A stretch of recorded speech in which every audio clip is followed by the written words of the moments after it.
ஏசாயா அதிகாரம் 11. ஈசா என்னும் அடிமரத்தில் இருந்து ஒரு துளிர் தோன்றி அவன் வேர்களிலிருந்து ஒரு கிளை எழும்பிச் செழிக்கும். ஞானத்தையும் உணர்வையும் அருளும் ஆவியும், ஆலோசனையையும் பலனையும் அருளும் ஆவியும், அறிவையும் கர்த்தருக்கு பயப்படுகிற பயத்தையும் அருளும் ஆவியுமாகிய கர்த்தருடைய ஆவியானவர் அவர் மேல் தங்கியிருப்பார். கர்த்தருக்கு பயப்படுதல் அவருக்கு உகந்த வாசனையாயிருக்கும். அவர் தமது கண் கண்டபடி நியாயம் தீர்க்காமலும், தமது காது கேட்டபடி தீர்ப்பு செய்யாமலும், நீதியின்படி ஏழைகளை நியாயம் விசாரித்து, யதார்த்தத்தின்படி பூமியில் உள்ள சிறுமையானவர்களுக்கு தீர்ப்பு செய்து, பூமியை தமது வாக்கின் கோலால் அடித்து, தமது வாயின் சுவாசத்தால் துன்மார்க்கரை சங்கரிப்பார். நீதி அவருக்கு அரைக்கட்டும், சத்தியம் அவருக்கு இடைக்கச்சையுமாயிருக்கும். அப்பொழுது ஓநாய் ஆட்டுக்குட்டியோடே தங்கும், புலி வெள்ளாட்டுக்குட்டியோடே படுத்துக்கொள்ளும்.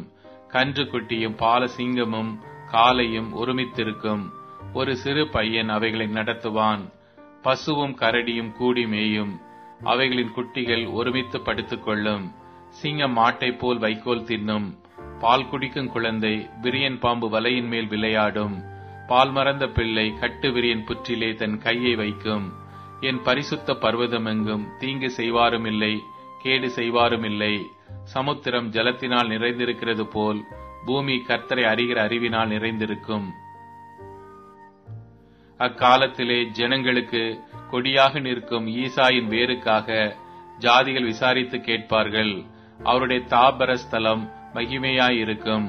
அக்காலத்திலே ஆண்டவர் அசீரியாவிலும், எகிப்திலும், பத்ரோசிலும், எத்தியோப்பியாவிலும், பெர்சியாவிலும், சினேயாரிலும், ஆமாத்திலும், சமுத்திர தீவுகளிலும் தம்முடைய ஜனத்தில் மீதியானவர்களை மீட்டுக் கொள்ள திரும்ப இரண்டாம் இசை தமது கரத்தை நீட்டி, ஜாதிகளுக்கு ஒரு கொடியை ஏற்றி, இஸ்ரவேலில் துரத்துண்டவர்களை சேர்த்து, யூதாவில் சிதறடிக்கப்பட்டவர்களை பூமி 4 திசைகளிலும் இருந்து கூட்டுவார்.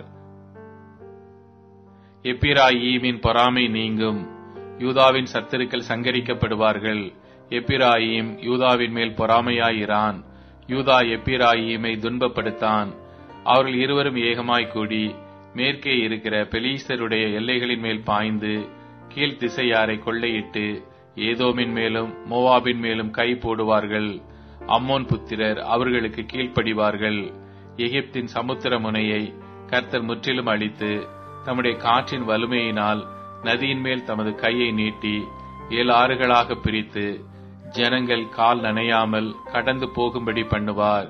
இஸ்ரவேலர் எகிப்து தேசத்திலிருந்து புறப்பட்ட நாளில் அவர்களுக்கு இருந்தது போல அசீரியாவிலே அவருடைய ஜனத்தில் மீதியானவர்களுக்கு ஒரு பெரும் பாதை இருக்கும்.